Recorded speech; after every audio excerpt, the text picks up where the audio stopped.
Welcome back to the Schmitter's 100 Acre Woods. Today we are going to be working on getting the rest of the front rafters up, and then working on getting the supports put on underneath of the rafters.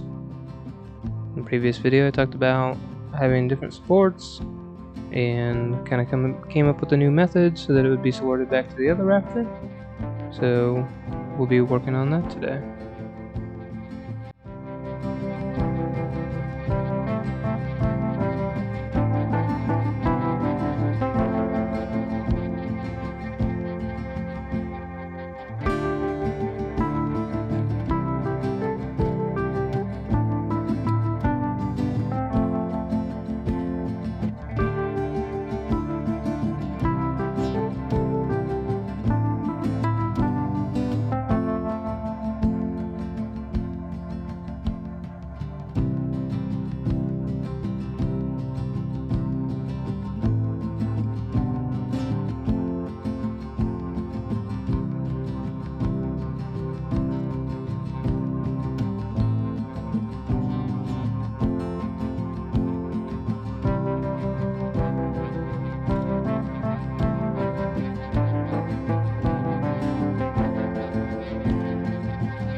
So you're just kind of walking through the process of putting up the support.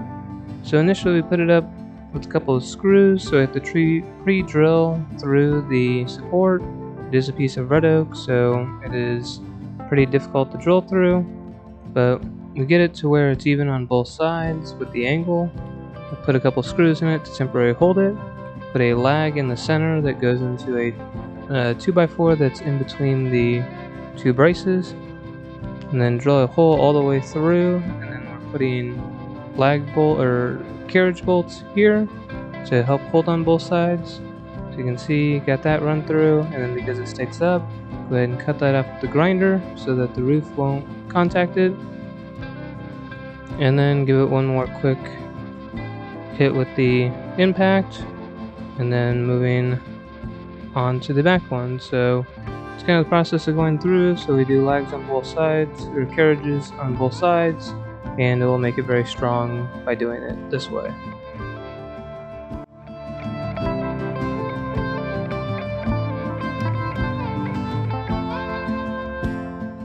Welcome back to the Schmitter's 100 Acre Woods. So I've thrown in some time lapse that I did from the night before where we got these up. So in the evenings now it gets dark pretty quick, so just trying to get these up. So I'll give you a quick look at kind of what we got done here in the light. So we have all of the rafters off the front up, and we have all the cross bases that tie back like I mentioned in the previous video. So now you notice some of these stick out the front, so we'll take and we'll cut those off, and then the lines that are on there are for carriage bolts. So have lines to indicate where the drill, so we'll drill through at an angle and put carriage bolts in, and that'll make these super sturdy. We have a lag bolt in the centers here to hold that up, but we'll put carriage bolts here at the end of all these, and that'll obviously suck anything together that if there's any gap, but then also just make these super sturdy instead of just having some screws or a lag holding it. So tonight we're going to go through, get those ends cut off so that they're all flush, and get some carriage bolts put in. And then once we have all that done, we'll be ready to put the purlins on the top, so our 2x4s that run across. We have a small stash of 2x4s there, and then we have some others that we may end up ripping down as long as the thickness is correct. So how wide it is isn't as critical, as long as you can get the metal screws for the roof in. But the thickness is really what matters, because that's going to determine the level of the roof, and you don't want high and lows. So we'll probably go through kind of what we have here, and see what we can scavenge into some 2x4s or at least some 2x whatevers that will kind of help clean up kind of some of the mess we got going here. And then we'll do the same thing for anything over here that we can utilize. So kind of clean up what we got and kind of get this inventory turned over so that we can then work on getting stuff ready for the next project. So it's really starting to look like something now, and really starting to look like a building. So I'll do some time lapse of getting these holes drilled. Basically it's just putting carriage bolts on, and then we ended up with 12-inch ones, so we'll have to cut the tops off. So using the grinder to do that, and like I said, we'll be ready for the next step. So I'll do some time lapse of getting this part finished up, and then we'll be on to the next. So here's a continuation from the night before of getting the carriage bolts put in. So I have a couple different drills going, get the holes drilled, and then running the carriage bolts through. So by doing it that way, we end up with a much stronger roof. And then you can see, just use the sawzall to cut off the ends that were sticking out so that you don't have that in the way.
Now that we have all of these done, we can work on getting the 2x4s on the top. So in the next video, we'll be working on getting more of that done. So continue watching as we get this project wrapped up. So hit that thumbs up button, subscribe. We'll catch you next time.